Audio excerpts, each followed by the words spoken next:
Selamat pagi adik-adik yang terkasih dalam Tuhan kita Yesus Kristus. Selamat berjumpa kembali dalam Doremi, doa dan renungan misioner sekami Paroki Santo Petrus dan Paulus Argapura, Keuskupan Jayapura, edisi Kamis 8 April 2021. Bacaan Injil yang akan kita dengarkan pada hari ini akan diambil dari Injil Lukas bab 24 ayat 35 sampai 48. Mari kita siapkan hati dan batin kita tandai diri kita dengan tanda kemenangan Kristus dalam nama Bapa dan Putra dan Roh Kudus. Amin. Semoga Tuhan beserta kita sekarang dan selama-lamanya. Inilah Injil Yesus Kristus menurut Lukas. Dimuliakanlah Tuhan.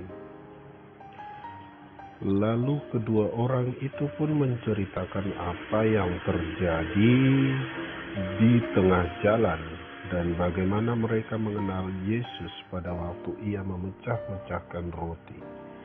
Dan sementara mereka bercakap-cakap tentang hal-hal itu, Yesus tiba-tiba berdiri di tengah-tengah mereka dan berkata kepada mereka, "Damai sejahtera bagi kamu." Mereka terkejut dan takut dan menyangka bahwa mereka melihat hantu. Akan tetapi ia berkata kepada mereka, "Mengapa kamu terkejut dan apa sebabnya timbul keraguan-raguan di dalam hati kamu? Lihatlah tanganku dan kakiku. Aku sendirilah ini. Rabalah aku dan lihatlah, karena hantu tidak ada daging dan tulangnya, seperti yang kamu lihat ada padaku." Sambil berkata demikian, ia memperlihatkan tangan dan kakinya kepada mereka, dan ketika mereka belum percaya karena girangnya dan masih heran, berkatalah ia kepada mereka, "Adakah padamu makanan di sini?" Lalu mereka memberikan kepadanya sepotong ikan goreng.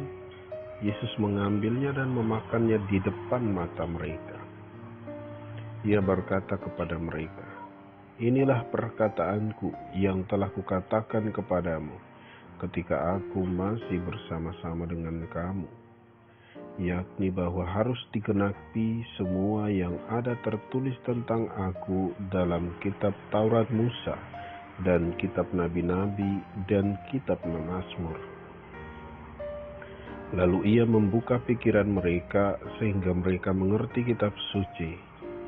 Katanya kepada mereka, "Ada tertulis demikian, Mesias harus menderita dan bangkit dari antara orang mati, dan pada hari yang ketiga, dan lagi dalam namanya berita tentang pertobatan dan pengampunan dosa harus disampaikan kepada segala bangsa, mulai dari Yerusalem.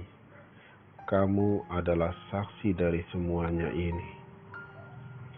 Demikianlah Injil Tuhan. Terpujilah Kristus. Adik-adik sekalian yang terkasih dalam Tuhan kita Yesus Kristus, anak-anak misioner yang terkasih, dalam bacaan Injil yang baru saja kita dengar, ada satu kata paling istimewa yang diucapkan Yesus ketika bertemu dengan para muridnya. Kata ini hanya muncul sesudah kebangkitannya. Kata yang Kakak Herman maksud di sini, yakni damai sejahtera bagi kamu. Sebelum Yesus mati dan bangkit, kata ini tidak pernah ia ucapkan. Tetapi sesudah kebangkitan, kata ini menjadi kata pembuka ketika Yesus menampakkan dirinya pada para muridnya. Mulai dari Maria Magdalena, dua murid yang bepergian ke Emmaus, sampai ketika ke-11 murid berkumpul bersama. Kira-kira apa sih yang spesial dengan kata ini? Nah, adik-adik sekalian, coba kalian pikirkan. Ketika kalian hidup berkecukupan, punya mainan banyak, atau punya rumah yang bagus, Tetapi tiap hari harus dengar orang baku pukul, orang baku potong di depan rumah, atau orang baku kejar di kompleks kita, apakah adik-adik bisa tenang? Tentu saja tidak bisa, kan? Adik-adik akan selalu dibayang-bayangi ketakutan, kecemasan, karena jangan-jangan orang-orang yang baku kejar itu masuk ke rumah kita atau memecahkan kaca jendela kita, dan kita pun kena imbasnya. Pasti begitu, kan? Nah, sama halnya dengan para murid saat ini, seperti yang kita dengar dalam bacaan tadi. Mereka sebelumnya juga merasa ketakutan dan cemas karena jenazah Yesus tidak ada di kubur. Mereka ketakutan jangan-jangan dituduh sebagai pencuri jenazah Yesus. Sedangkan kedua murid yang diceritakan mau pergi dalam perjalanan mereka ke Emmaus mereka sendiri melihat Yesus menampakkan diri kepada mereka. Hanya saja mereka masih tetap cemas dan kembali menceritakan hal itu kepada murid-murid yang lain.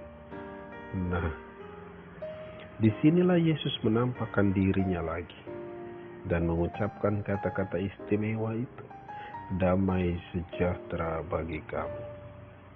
Sesudah Yesus membuktikan bahwa ia sungguh bangkit, Yesus langsung mengatakan, "Kalian adalah saksi dari semuanya ini."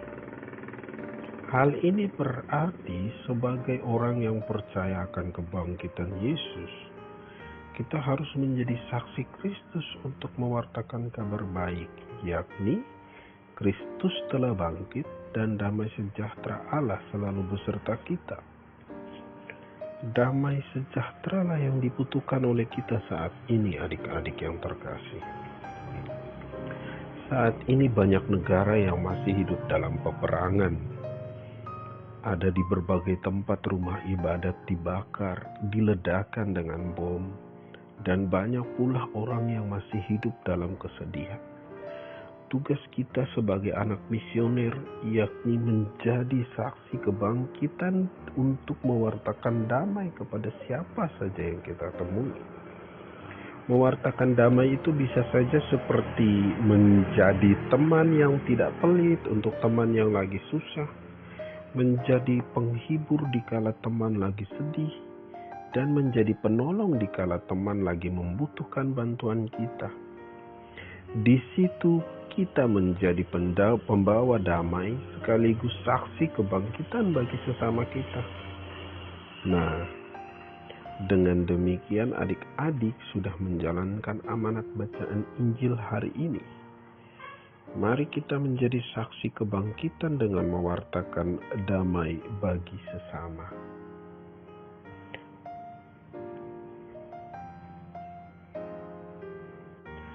Adik-adik sekalian, setelah kita mendengarkan renungan, Firman mengajak kita untuk berdoa, doa anak misioner Indonesia. Marilah berdoa. Tuhan Yesus, Engkau diutus Bapa menjadi berkat bagi dunia, menjadi selamat bagi manusia. Utuslah kami anak-anak-Mu di Indonesia untuk menjadi sahabat yang kuat bagi yang lemah, sahabat yang rela berkorban bagi yang menderita payah, sahabat penghibur bagi yang sakit dan gelisah. Tuhan Yesus, kami pun ingin menjadi utusan-utusan kecil-Mu, teman setia bagi yang tersingkir terlantarkan, teman bicara bagi yang kesepian terlupakan, sobat yang gembira bagi yang sedih dan susah, sobat penuh penghargaan bagi yang tak dicintai. Tuhan Yesus, utuslah kami kini dengan bantuan Roh Kudus-Mu, menjadi garam dan ragi yang baik, menjadi terang dan obor yang cemerlang, membawa kegembiraan dan pengharapan. Tuhan Yesus, kuduskanlah badanku dan sucikanlah jiwaku. Kupersembahkan diriku padamu hari ini. Berkatilah semua anak dimanapun juga, Berkatilah semua orang yang kami jumpai, siapapun juga. Amin. Bapa kami yang ada di surga, dimuliakanlah nama-Mu, datanglah kerajaan-Mu. Jadilah kehendak-Mu di atas bumi seperti di dalam surga. Berilah kami rezeki pada hari ini, dan ampunilah kesalahan kami, seperti kami pun mengampuni yang bersalah kepada kami. Dan janganlah masukkan kami ke dalam pencobaan, tetapi bebaskanlah kami dari yang jahat. Amin. Salam Maria, penuh rahmat, Tuhan sertamu. Terpujilah engkau di antara wanita, dan terpujilah buah tubuhmu, Yesus. Santa Maria, Bunda Allah, doakanlah kami yang berdosa ini sekarang dan waktu kami mati. Amin. Kemuliaan kepada Bapa dan Putra dan Roh Kudus, seperti pada permulaan, sekarang, selalu, dan sepanjang segala abad. Amin. Dalam nama Bapa dan Putra dan Roh Kudus. Amin.